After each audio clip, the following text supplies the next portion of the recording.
Hi friends, ఈరోజు పన్నీర్ డాబా స్టైల్లో ఎలా చేయాలో చూపిస్తాను. ముందుగా పన్నీర్ తీసుకొని చిన్న చిన్న వక్కలుగా కట్ చేసుకోవాలి. చూడండి, ఈ రకంగా కట్ చేసుకోవాలి. ఇప్పుడు గ్యాస్ ఆన్ చేసి ప్యాన్ పెట్టుకోవాలి. అందులో ఒక స్పూన్ ఆయిల్ వేసుకొని కొద్దిగా కాజు వేయించుకోవాలి. గోల్డెన్ కలర్ వచ్చేలా వేయించుకోవాలి. ఇప్పుడు మిక్సీ గిన్నెలో వేసుకోవాలి. ఇప్పుడు కట్ చేసి పెట్టుకున్న పన్నీర్ వక్కలు కొద్దిగా వేసుకుంటూ వేగనివ్వాలి. కొద్దిగా కలర్ చేంజ్ అయ్యే వరకు వేగనివ్వాలి. చూడండి ఇలా. ఇప్పుడు మళ్ళీ ఒక స్పూన్ ఆయిల్ వేసుకోవాలి. అందులో కొద్దిగా జీలకర్ర, లవంగాలు, ఇలాచి, దాల్చిన చెక్క, బగారాకు వేస్తున్నాను. ఇప్పుడు కట్ చేసి పెట్టుకున్న పెద్ద సైజులో 2 ఉల్లిపాయలు వేస్తున్నాను. ఇప్పుడు పేస్ట్ పట్టుకున్న మన కాజు, టమాటర్ పేస్ట్ వేసుకోవాలి. చూడండి ఇలా వేసుకోవాలి. ఇప్పుడు 2 స్పూన్ల అల్లం వేస్తున్నాను. కొద్దిగా పసుపు వేసుకోవాలి.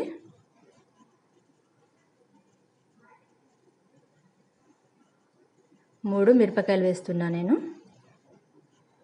ఒక 2-3 మినిట్స్ వేయించుకోవాలి.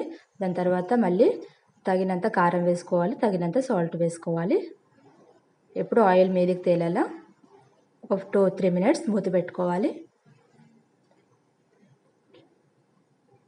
చూడండి ఇలా ఆయిల్ మీదకి తెలియదు కదండి. ఇప్పుడు 2 స్పూన్ల పెరుగు వేస్తున్నాను.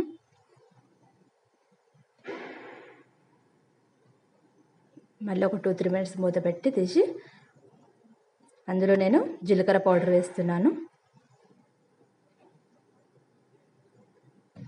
ఇప్పుడు గట్టి పాలు ఉంటాయి కదండి, మీగడ, అది వేస్తున్నాను.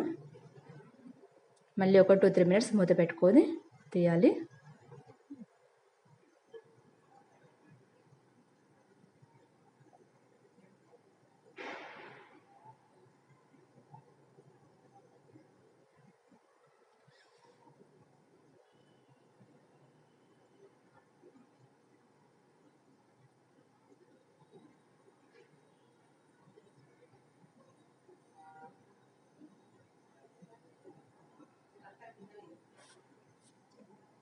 చూడండి ఇలా.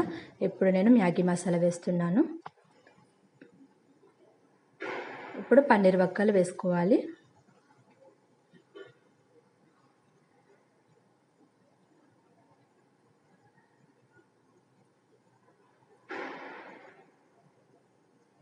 చూడండి ఇలా వేసుకోవాలి.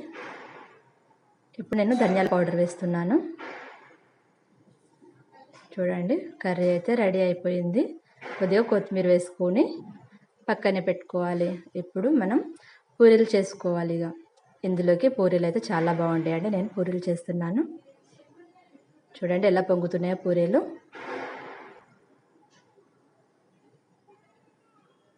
Thank you friends. ఈ వీడియో కనుక మీకు నచ్చినట్టయితే లైక్ చేయండి, షేర్ చేయండి, సబ్స్క్రైబ్ చేయండి. Bye bye. చూస్తూ ఉంటే తినాలనిపించేలా